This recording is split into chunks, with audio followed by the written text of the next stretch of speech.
Olá, estamos dando continuidade à leitura do livro O Caminho do Discipulado, de Anne Besant. No último vídeo eu cheguei quase ao finalzinho do primeiro capítulo. Na verdade faltam 4 páginas e meia.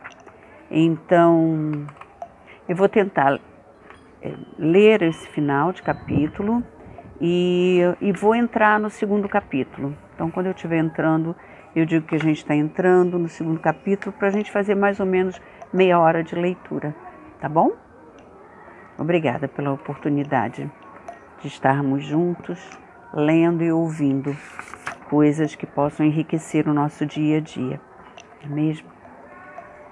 Então, eu sempre faço isso, eu leio a última frase do último parágrafo anterior, né? Da gravação anterior. Eu vou fazer isso. Terminamos assim no vídeo passado. Esta é a purificação executada no mundo da atividade por meio do esforço diário, que vai depurando a natureza inferior a fim de alcançar a união com o ego superior.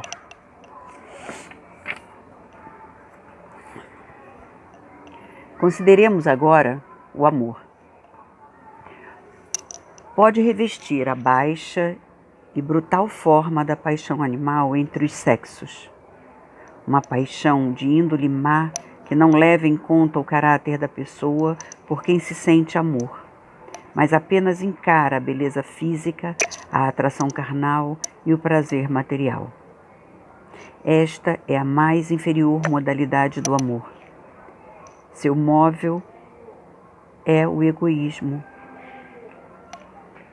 Mas quem segue Karma Yoga o transforma no amor que se sacrifica pelo ser amado, que cumpre os deveres da família, cuidando da esposa e dos filhos, por eles tudo fazendo, sacrificando suas inclinações pessoais, prazeres e gostos. Trabalha para aumentar as comodidades da família e satisfazer mais folgadamente as necessidades do lar. Nele, o amor não se limita ao gozo material, ao prazer pessoal, mas na proteção e auxílio aos seres amados, desviando os males que os ameaçam, a fim de que vivam com segurança. Mediante Karma Yoga, o homem purifica seu amor, eliminando seus elementos egoístas, e o que era paixão animal pelo outro sexo transmuda-se em amor conjugal, amor do irmão maior, do parente que cumpre seu dever trabalhando em proveito dos seres amados para que vivam mais contentes e ditosos. É então que começa a última fase em que o amor, depurado do egoísmo, se derrama por todos. Não mais atua no reduzido círculo da família, mas em todo semelhante vê um necessitado de auxílio, em todo faminto um irmão a alimentar, e em toda mulher desamparada uma irmã a quem proteger. O homem assim purificado converte-se em pai, irmão e auxiliador do desvalido, não porque o ame pessoalmente, mas porque o ama idealmente, favorecendo-o em virtude de seu desinteressado amor, mesmo que o favorecido não o corresponda. O amor supremo, o amor que flui de Karma Yoga, nada pede em troca do que dá. Não aspira gratidão nem reconhecimento. Obra em segredo e deseja ficar ignorado. É mesmo mais feliz quando não atrai a atenção nem recebe recompensa. Enfim, a purificação definitiva do amor é a que o transmuda no divino, quando apenas dá, porque sua natureza é difundir a felicidade, nada pede para si e só procura a satisfação alheia. Falemos agora da cobiça e da avidez. Os homens desejam o lucro para desfrutar os prazeres, adquirir posição e poderio. Em seguida, purificam esta baixa modalidade de cobiça pela avidez do ganho para melhorar a condição da família e pô-la a coberto da miséria e do sofrimento. Já não é o homem que assim procede, tão egoísta como antes. Mais tarde, deseja poderes para empregá-lo para o bem, a fim de alcançar uma esfera de ação mais ampla que a da família, campo mais vasto que o lar, até que aprenda a dar sem desejo de recompensa. Deseja conhecimentos e poder, não para os conservar e gozar só, mas para difundi-los. Assim, o egoísmo é eliminado. Nunca procurastes pensar por que se representa a Mahadeva ou Shiva sobre chamas? Singular morada para tão poderosa entidade, aquele é, por excelência, a pureza. Mas a representação simbólica a Shiva, isto é, a vida humana consumindo tudo que é inferior pelo fogo do sacrifício, se assim não fosse, as coisas terrestres se corromperiam até a putrefação e fariam um foco de infecção que se espalharia por toda a parte. Mas na parada ardente em que ele mora, cujo fogo atravessa de lado a lado, tudo que é egoísta e pessoal, tudo quanto pertence à natureza inferior, é consumido. Destas regeneradoras chamas, surge triunfante o yogi, completamente depurado de todo elemento pessoal, porque o fogo do Senhor queimou as baixas paixões e não resta corrupção alguma capaz de difundir o contágio. Por isso, Shiva é chamado o Destruidor. Do fogo de Shiva emanou originariamente a alma e de suas chamas brota o purificado ego. É assim que estes primeiros passos guiam o homem ao discipulado e ao encontro do Mestre, no recinto interno do templo, em cujo ádito sagrado resiste o Guru, o instrutor da humanidade. São estes os primeiros passos que se devem dar e o caminho que se há de percorrer.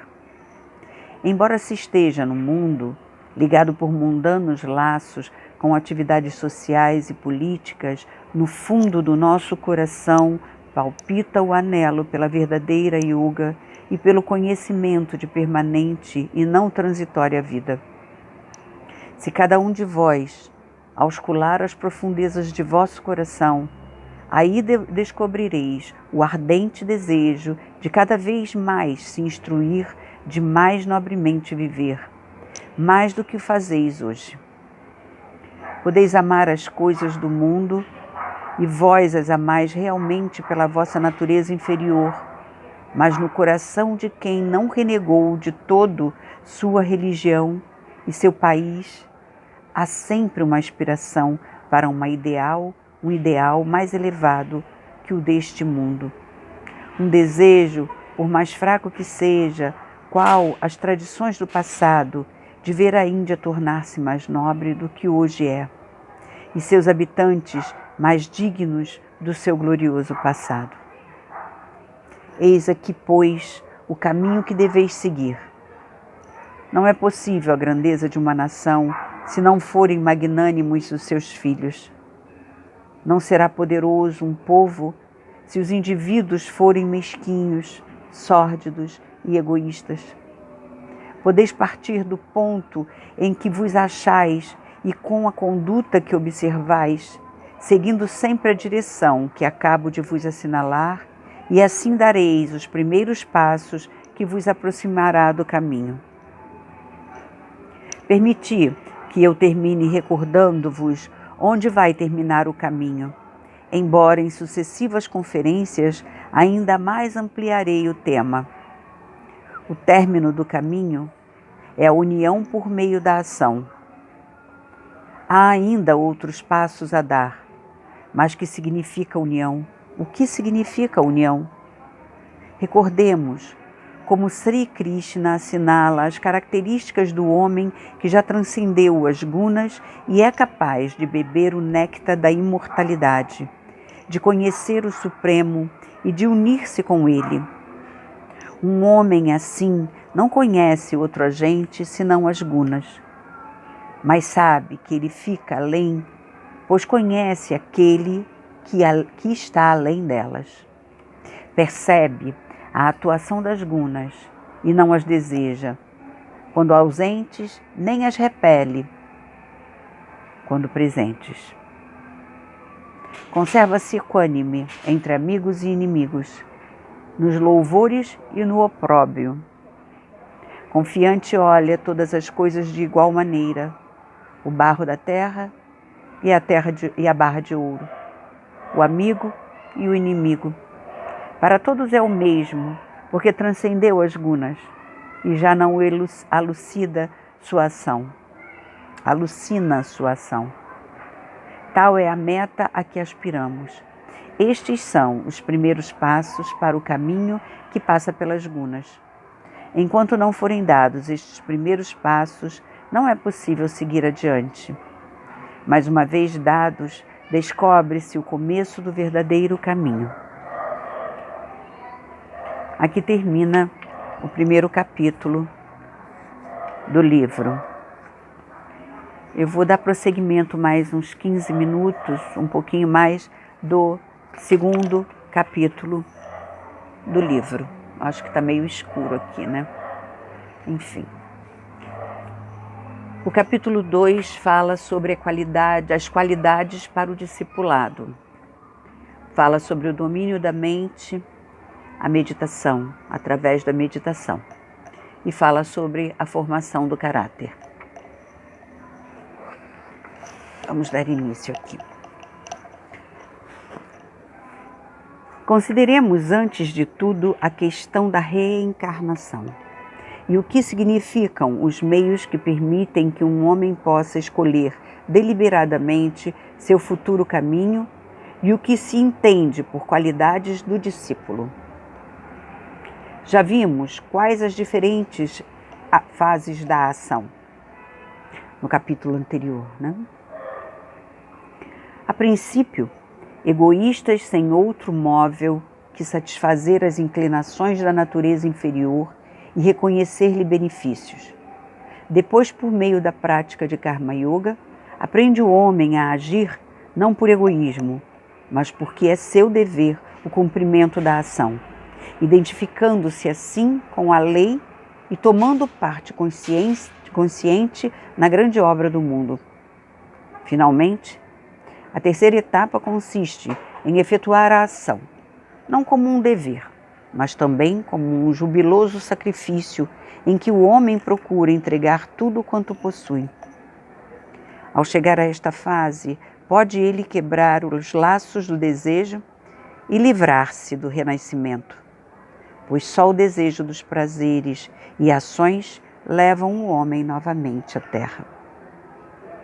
Quem procura satisfazer um ideal mundano, quem tem por meta algum objeto terrestre, está evidentemente ligado pelo desejo.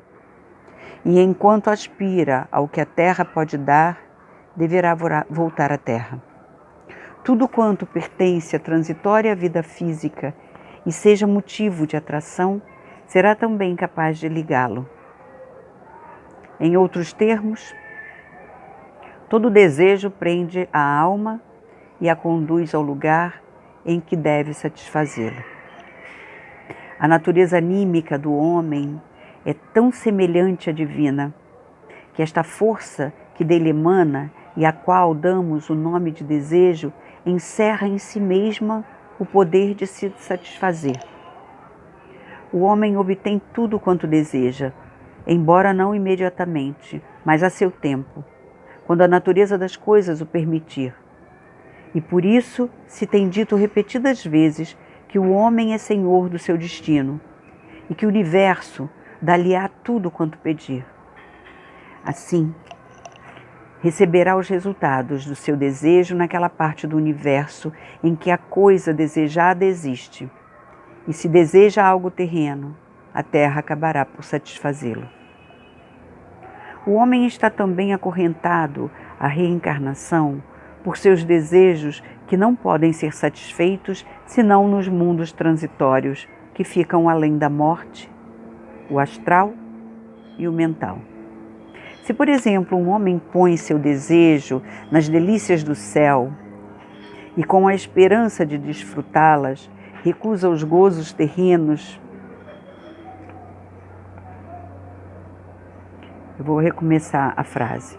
Se, por exemplo, um homem põe seu desejo nas delícias do céu e, com a esperança de desfrutá-las, recusa os gozos terrenos, desfrutá-las-á em tempo oportuno como consequência de sua conduta. Mas sendo o céu também transitório, deverá voltar à terra uma vez terminados seus gozos. Por esta razão se chama caminho da lua. O que o homem segue quando desejoso das venturas celestes, e assim se diz que é, entre aspas, a lua é a porta de Svarga. Compreende-se que todo desejo deve ser satisfeito na terra ou em qualquer outro mundo transitório, o que obriga a alma ao renascimento, e é por esta razão que foi escrito que a alma não pode atingir a libertação senão depois que, entre aspas, que os laços do coração forem rompidos. Se o homem elimina todo desejo, alcançará a pura e simples libertação sem necessidade de executar insígnies proezas, nem ter chegado a uma etapa elevada da evolução, sem ter mesmo desenvolvido todas as possibilidades divinas que existem em estado latente na consciência humana, nem atingir os vértices sublimes nos quais habitam os mestres e auxiliadores do gênero humano. Ganhará apenas uma libertação essencialmente egoísta, que o coloca acima deste mundo inconstante, quebrando muitos laços que o prendem à roda dos nascimentos e das mortes. Mas não o prepara para ajudar, de modo algum, seus irmãos a romper os laços que os sujeitam. É um gênero de liberação que aproveita ao indivíduo e não à coletividade, graças à qual o homem deixa a humanidade abandonada aos seus próprios esforços.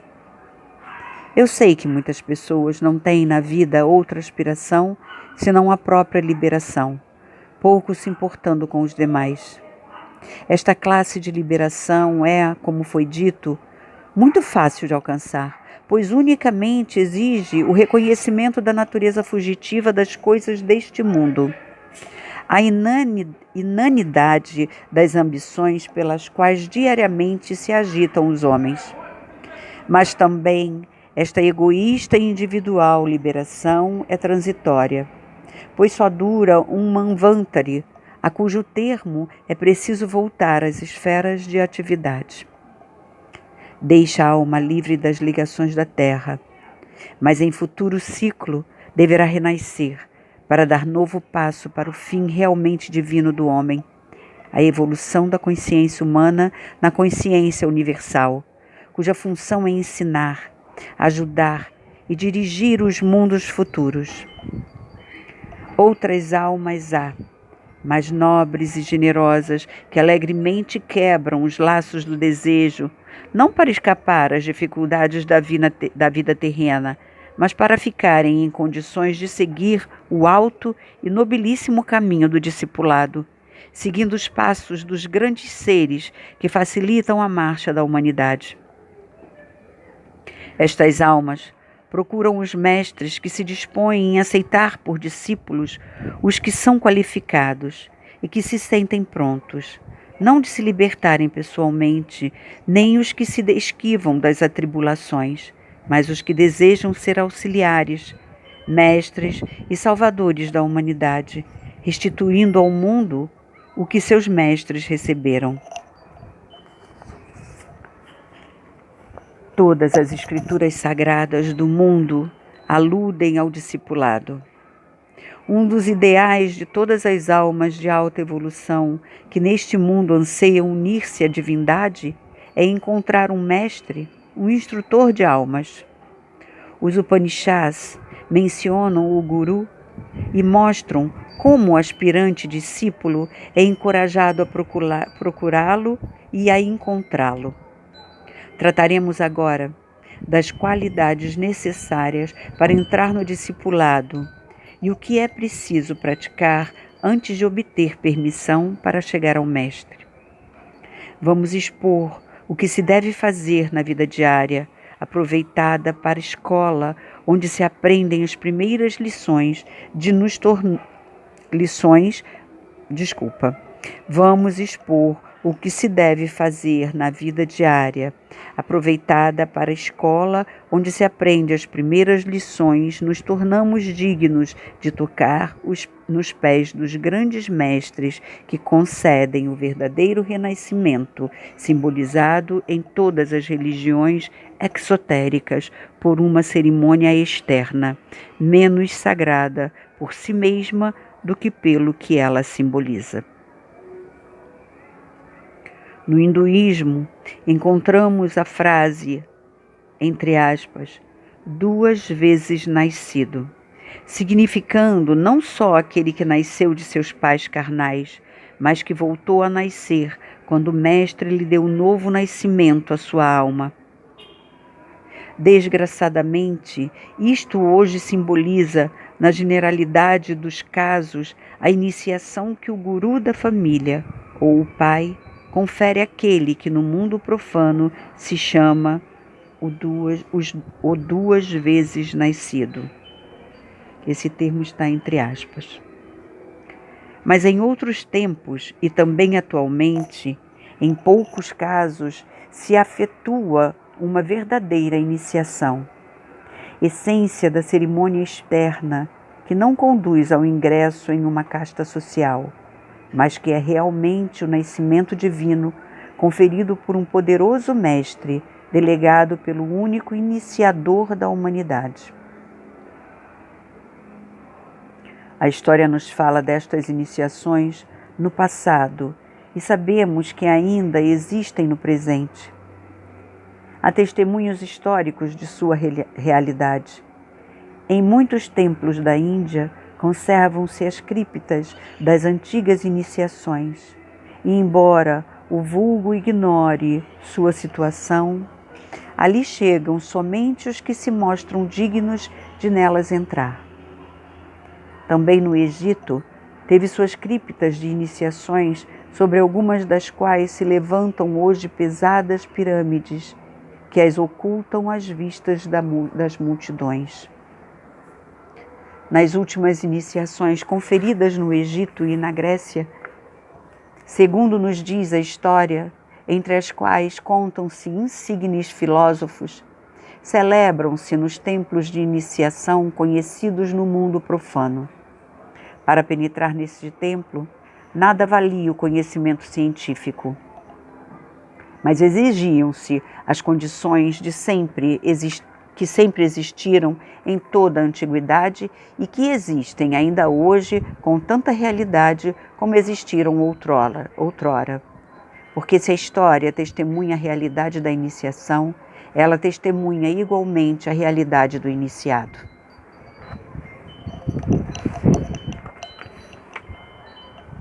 À frente das principais religiões figuram homens extraordinários que deram aos fiéis as Escrituras e que a história nos mostra dominando seus contemporâneos pelo conhecimento profundo das coisas espirituais, pela clarividência que lhes permitia ver e atestar o que viam. É esta a característica de todos os grandes mestres, que não argumentam, mas afirmam, que não discutem, mas proclamam. Falam sempre com autoridade corroborada por suas próprias palavras. E o coração dos homens reconhece a verdade dos seus ensinamentos. Embora sejam demasiado elevados para o entendimento vulgar, porque no coração de todo homem palpita o elemento espiritual que o Mestre evoca. E este elemento sabe responder à verdade da afirmação espiritual, por mais curta que a inteligência seja para discernir a realidade daquela que vê o espírito.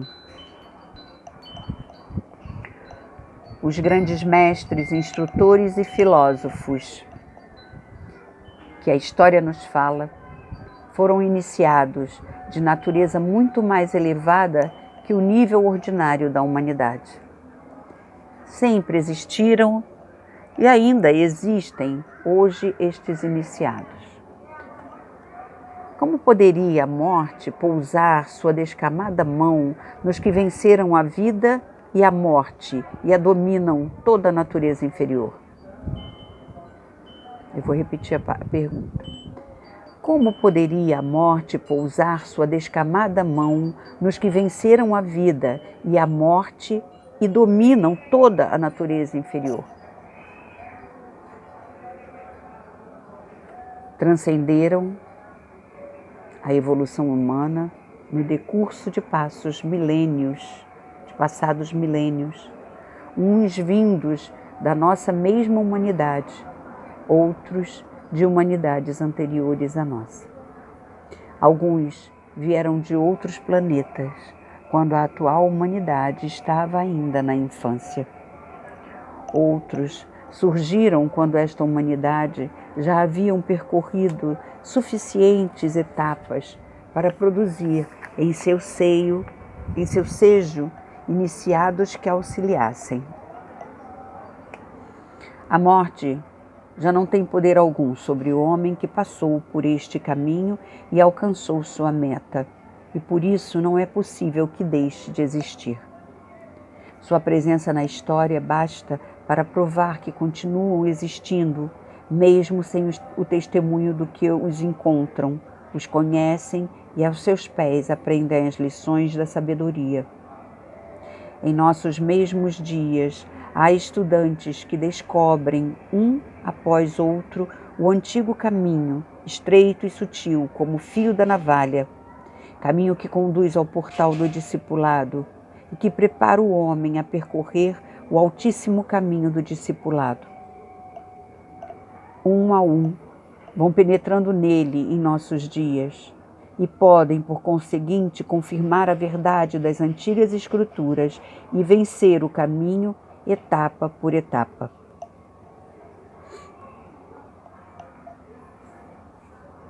Vejamos, pois, que qualidades requer a entrada no caminho. A primeira é o domínio do mental, que, pelo menos em certa medida, deve-se possuir antes que sejamos admitidos no discipulado. Expliquemos o que significa domínio mental, que é a mente e que quem deve dominá-la.